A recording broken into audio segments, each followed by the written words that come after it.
विधियां उनके लिए है जिन्हें सत्य को तो पाना है और अपनी जिद को भी बचाना है। खुदा को भी पाना है, खुद को भी बचाना है। ध्यान की विधियां उनके लिए हैं।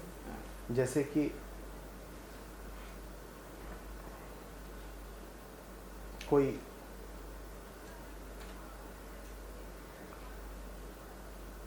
सौ किलो वजन उठा के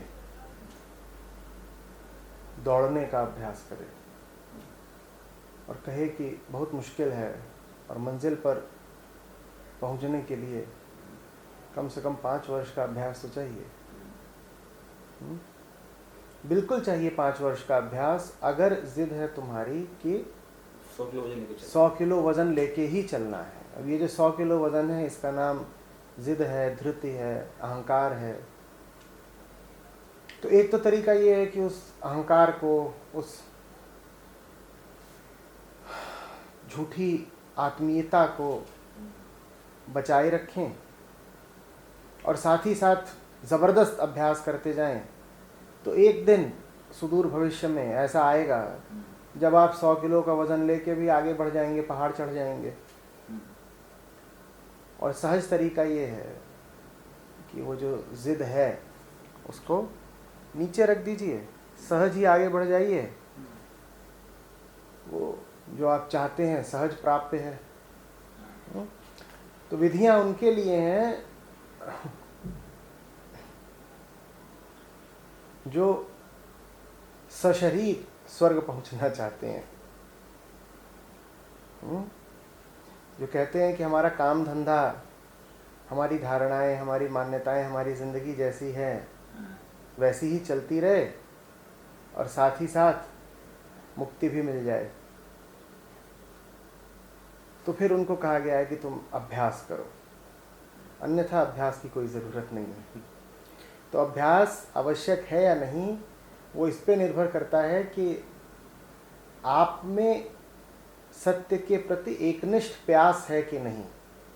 अगर आप में एकनिष्ठ प्यास है तो किसी अभ्यास की ज़रूरत नहीं। पर आपका चित्त यदि खंडित है, बटा हुआ है, 10 दिशाओं में आसक्त है, तो फिर तो बहुत अभ्यास करना ही पड़ेगा। और याद रखिएगा कि आसक्ति मजबूरी नहीं होती, आसक्ति एक चुनाव होती है। आप चुनते हो अपनी आसक्तियां। तो चूंकि आसक्ति एक चुनाव होती है, इसीलिए आपको सहज ध्यान और सहज समाधि भी चाहिए या नहीं, ये बात भी आपके चुनाव पर है। चुनिए तो अभी मिल जाए, न चुनिए तो कभी ना मिले। फिर यही कहते रह जाएंगे कि जिनको अभी मिल गया वो तो अपवाद थे। वो अपवाद नहीं थे, उन्होंने निर्णय किया था कि अभी चाहिए। और वो निर्णय मानसिक तल पर नहीं होता, बौद्धिक तल पर नहीं होता, बहुत विचार करके नहीं होता। वो निर्णय प्रेमवश होता है, वो निर्णय बड़ी मजबूरी में होता है, वो निर्णय बड़ी कातरता में होता है, विवशता में होता है। आप चाह के भी उस निर्णय को बदल नहीं सकते। वो निर्णय निर्विकल्पता में होता है। सोच समझ के निर्णय करेंगे तो कभी नहीं कर पाएंगे। सिर्फ सच ही चाहिए, ये निर्णय तो वही करते हैं जो पूरे तरीके से बिक जाते हैं, मजबूर हो जाते हैं। जो अभी बिके नहीं हैं, जिनके अभी बहुत डेरे हैं, धंधे हैं, तमाशे हैं, वो ये कह ही नहीं पाएंगे सहजता से कि और कुछ नहीं, बस एक चाहिए। तो फिर वो अपने आप को बहलाने के लिए, ढांढस बंधाने के लिए, सांत्वना ही देने के लिए विधियों का अभ्यास करते हैं, ताकि खुद को फुसलाए रह सकें कि काम चल रहा है, कार्य प्रगति पर है। ताकि कहीं वो स्थिति न आ जाए कि खुद को ही मुंह न दिखा पाए। तो आदमी अपने आप को ही जरा बहला फुसला लेता है, स्वयं से ही ढोंग कर लेता है, अपनी ही नजरों में न गिर जाए इसलिए। क्योंकि सैद्धांतिक तल पर, नैतिक तल पर उसने मान तो लिया ही होता है कि जीवन का परम लक्ष्य है मुक्ति। तो कैसे समझाए अपने आप को कि जब परम लक्ष्य मुक्ति है तो मैं तमाम तरीके के धंधे तमाशों में क्यों फंसा हुआ हूँ? तो फिर कहता है मैं फंसा तो हूँ पर मुमुक्षा भी मुझमें बहुत है। देखो ना, रोज ध्यान करता हूँ। ये आत्म प्रवंचना है, ये खुद को धोखा दिया जा रहा है। पर चलिए कोई बात नहीं, 100 किलो वजन उठा के भी क्या पता 10, 20, 50, 200 साल में कोई पहाड़ चढ़ ही जाए।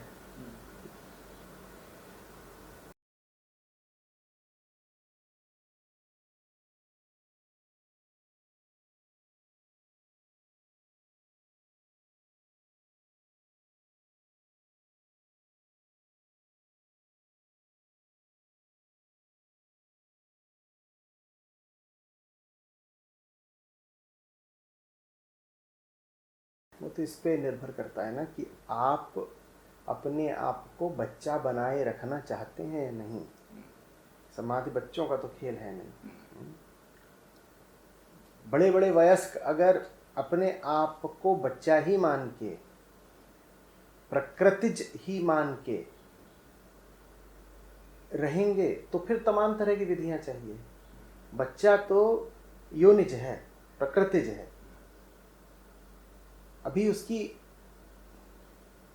चेतना जागृत हो सके ऐसा उसका काल ही नहीं आया है। हम 1-2 साल के बच्चे या 4 साल के बच्चे की बात कर रहे हैं।